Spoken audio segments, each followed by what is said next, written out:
All right, guys. So welcome to Audio Frenzel. It's Thank you for clicking on the video. It's a pleasure to have you here. So today we're going to be talking about how to do a market analysis for your interest, right? So you're thinking about, okay, I want to start an online business, or I want to approach a new topic, and what can I do to kind of gauge what the market is for my interest, right? And how can I compare these? And I had that challenge, so hopefully this helps.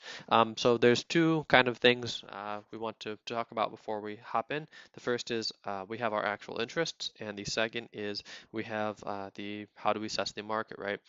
So for the interests, whenever I'm facing a difficult issue, I kind of like to take a very long walk, and I like to do this for 5 to 6 hours. Just bring a pencil and a notepad with me, and then think for however long it takes.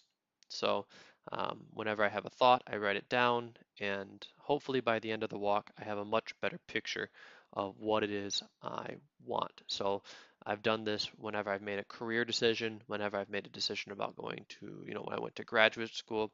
And in this case, I just said, what do I want? What am I most interested in this world? And I came up with kind of four categories, which are audiobooks, organization and productivity, e-commerce packaging, and data structuring. So I listened to a ton of audiobooks.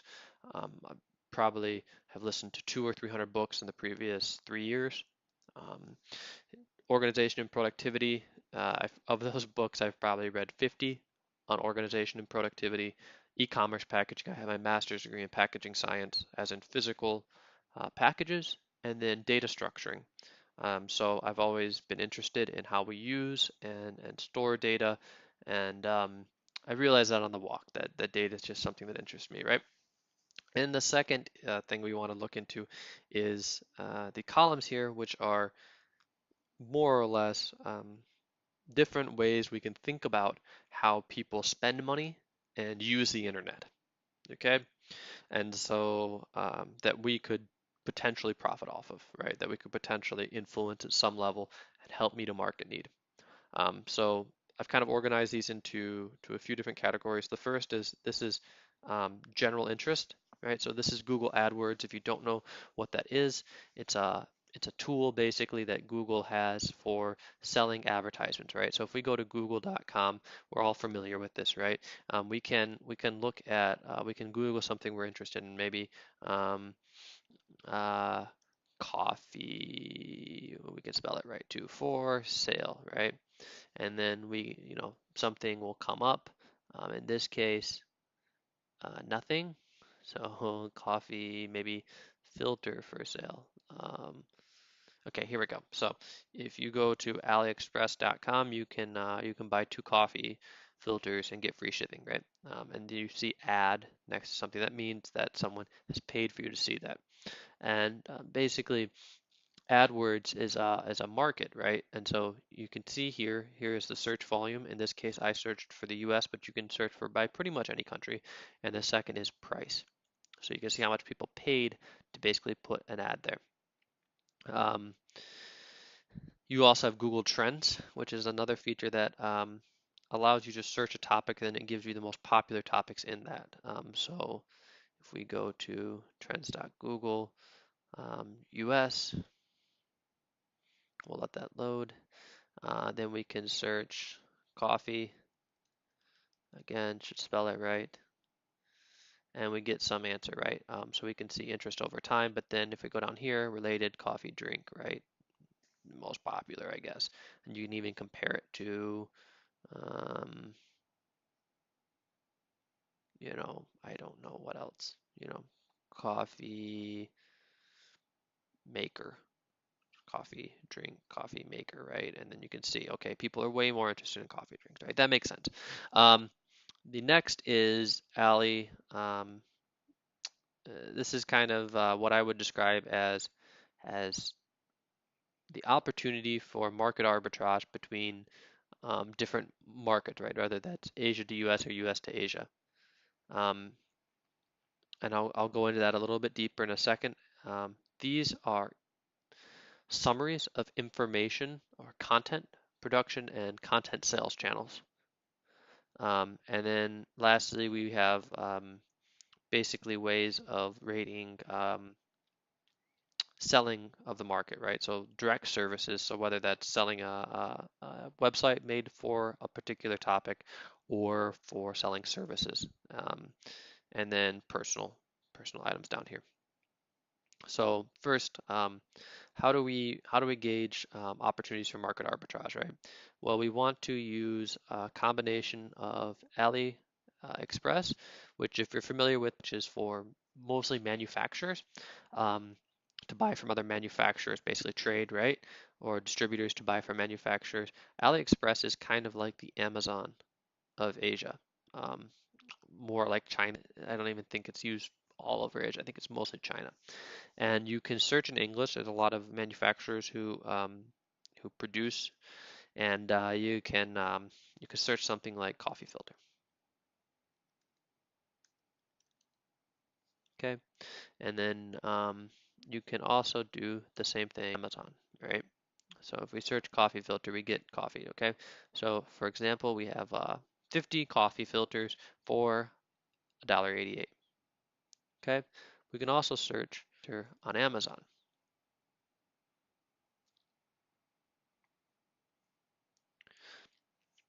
and what we will see is coffee filters, right? Surprise. Um, so we have 600 for $5.99, or we can buy 50 for $1.88, right? There's different kinds you can buy here too. Sometimes it's cheaper, sometimes it's not. But the idea is, with something like so commoditized like coffee, and honestly, we drink more coffee in the West, it's probably going to be cheaper on Amazon.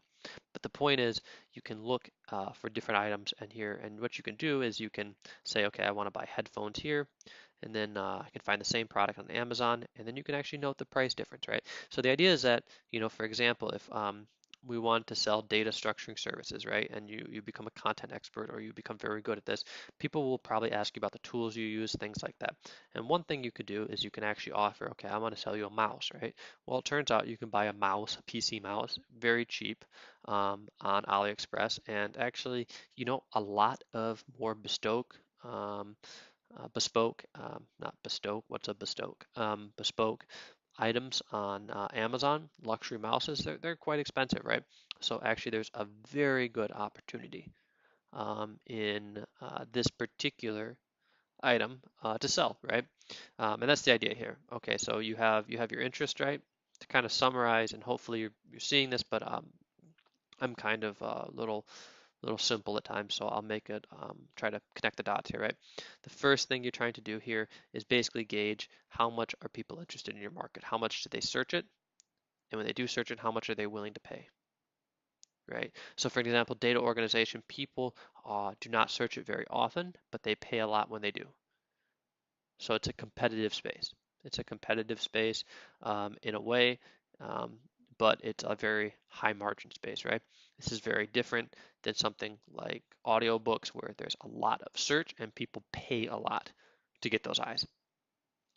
Okay, and this changes all the time too. So the next thing you can look at is this, what we just talked about, right? You can look at, okay, how much does it cost basically to produce it in a low labor country, such as China in Asia? And how much can you sell it for in the US, right? What is the potential for markup on this item? And by doing that, you'll kind of get a feel for, okay, what can I sell here? Physical products. Next, we will look at, if we think about how the internet works, right? If we think about what we're really doing is we're trading information, right? And the next set of topics here are meant to address this. So we have Udemy, which is a site you can pay for online courses on, audiobooks. I use Audible, but there's many different types. You can self-publish books. Instagram, you can become an influencer and sell different things there. And again, your kind of metric there is interest, and same thing with Facebook. And Facebook, that's a little tougher, but you can look at groups, which is basically a measure of engagement on Facebook. It's not a particularly great one, There are other marketing tools you can use through Facebook, but you do kind of have to start paying for things. And if you don't know what you're doing, you may not want to do that. Okay, so Udemy, right? If we want to look again at coffee, we can search it, and then we can see, okay, there's some courses on coffee. There's 19 courses on coffee, and then we can see, okay, this one, it looks like, maybe it's the first one to show up, so maybe it's quite popular. We can see that there's 288 ratings, and that 3,000 students have enrolled, right? So we can see that basically this gives us one indication of people's interest in content produced around this, right? That 3,656 people have paid some amount of money. Maybe some have gotten it for free, but the majority of them have paid around $10 to take a course on Udemy. Okay, um, so this is one way to gauge people's interest in buying content. The second is, okay, we go to Audible, and that's audiobooks. And the reason I like Audible is that Audible, if you are a subscriber, um, you have, when you buy a book, basically, it asks you at the end, please rate this book. So unlike Amazon, where someone reads a physical book, or Kindle, where they read the physical book, actually, I'm not sure how Kindle works, but for sure, if you buy a physical book, um, and you don't have a digital copy, you finish it, you're not going to be prompted when you finish it to give a review. Probably Amazon will send you an email 2 days after you got it, and you haven't had a chance to touch the book. Maybe you haven't even received it yet, and Amazon's asking you, okay, please, can you review this? Okay, and maybe you go back and you do, but maybe you don't, right? So you can, the other thing you can do is you can spell things right. Um, that'll help you get more results. But if you just search coffee, right, in books, you're gonna get self-published books, and you're gonna have some amount of rating, right? And this will tell you how interested people are in buying books on that topic. While buying audiobooks, you have another rating which will tell you 77 ratings, which means some amount of people bought it, but the other thing, it's just like more like a feel type thing, right? So I'll give you another example, right? It's a relative thing, but it'll tell you kind of, right? If we search dating, and we search dating here, or let's just try this, right? Um, we can see 191, 103, 342, right? So 342 bought Bruce Bryan's and Dan Colhane book, Never Chase Men Again, right? And if we look here, Never Chase Men Again, okay? And we, again, 77 views on coffee, 2,300 ratings, not views, on Never Chase Men Again, right? So dating is massively more popular than coffee for audio and physical books. And that's what this is meant to do, right? So we can see that one, audiobooks all cost the same, but we can also see price, right? So if we look here, we see Never Chase Him Again is $9.95. Coffee ranges from $15, $22, I guess, $12. So it's a little more expensive, right? And that's the idea. You just, okay, $9.99 for the Kindle edition, right? The point is just, what does the general market look like? That's very different from if we think about some topics might be, especially if it's more technical, you're going to get more expensive books, right? So what might be a really expensive um, SEO optimization, right? So this would be a topic where we would expect, actually it's quite cheap.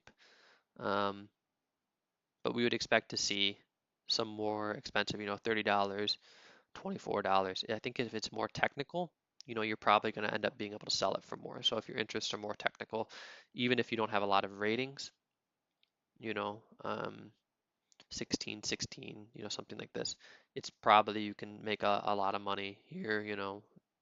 Honestly, that's pretty good, right? So this is SEO, good market for self-publishing books. And that's what this is meant to reveal. Okay, and then I'm not going to open up Instagram and Facebook here because we're all pretty familiar with how these work. But basically, what you can do is you can search hashtags on Instagram, find popular accounts. So you search hashtag data, hashtag you know packaging, hashtag whatever, and you're going to be able to see some books on this topic, or some books, some accounts, and you can see how many followers they have, right? Same thing with Facebook groups. Um, you can search, you just search on Facebook, the top bar, and then you click groups, and then you can join the groups. You can see how often people post, so how many people are in the group, and also how often people post. There's a lot of people posting about a topic. For example, data. People love posting about data. There's a lot of good groups out there for it. And then a lot of people posting uh, a lot of content. It means that people are interested on Facebook about this topic. You can also search forums like Reddit, but this is just one tool you can use, is to gauge general interest in the content, right? So the some of these things, right, will kind of give you an interest for how interested are people on the internet about content produced in this particular topic area. And finally, we kind of have selling services related to a particular topic. So if we think about um, how you can, um, besides selling a product such as a piece of content or a physical product, there's kind of two other things ways we can make money doing something online. And that is actually doing it for someone else. Um, like actually performing, coffee. You can't really, make coffee, but perhaps you could design a coffee cup, or you could suggest coffee suppliers, right? Or you can sell websites based around that. And so Flipper is a website that allows you to do that. It allows you to basically you can search. People can come onto Flipper and sell Flippa and can sell a website. And the idea is that maybe you build up a certain number of followings. You just say, this, I cannot produce content around this anymore. I don't want to manage this, and you can sell it, right? So an example is, coffee supremacy sold for $19,000 sometime this summer.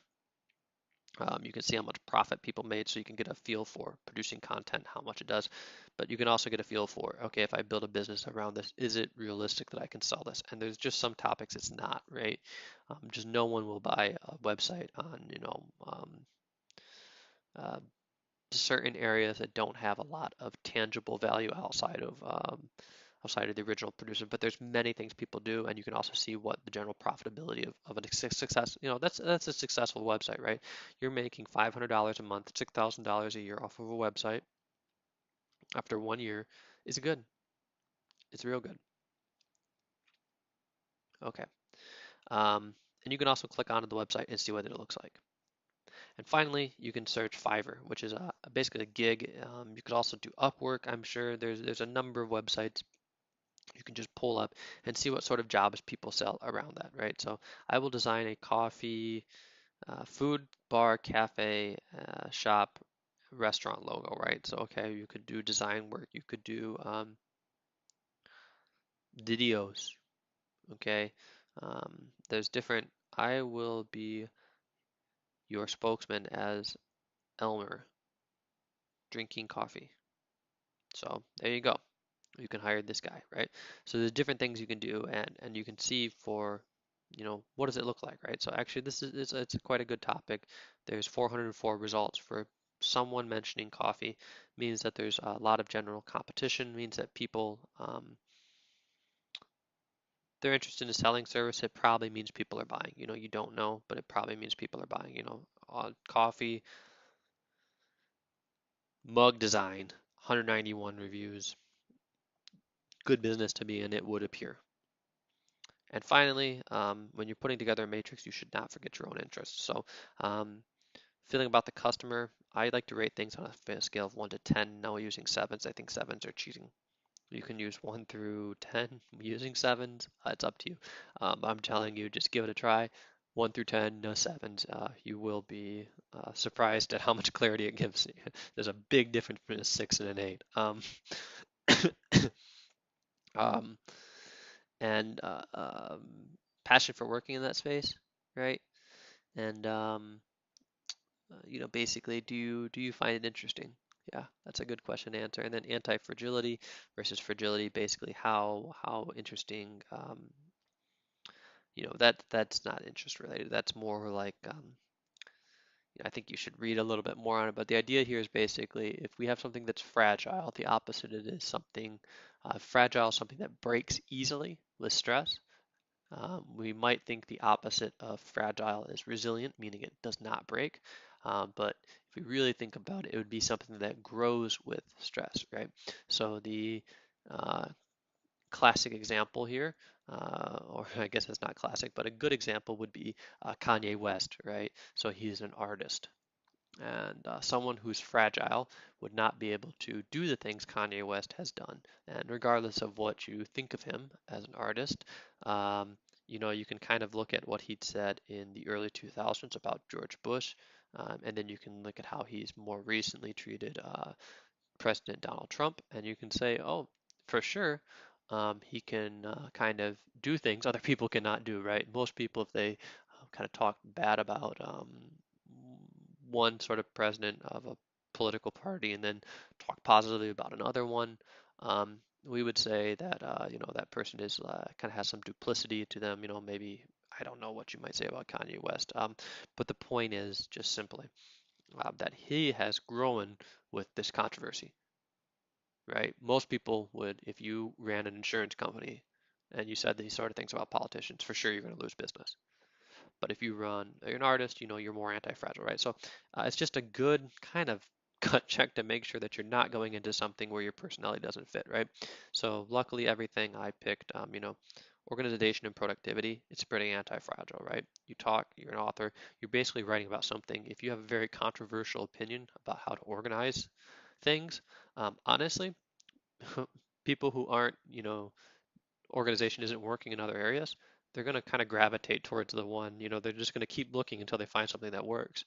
And so if you have something controversial, eventually someone's going to find it, as long as it's true, someone's going to find it, useful.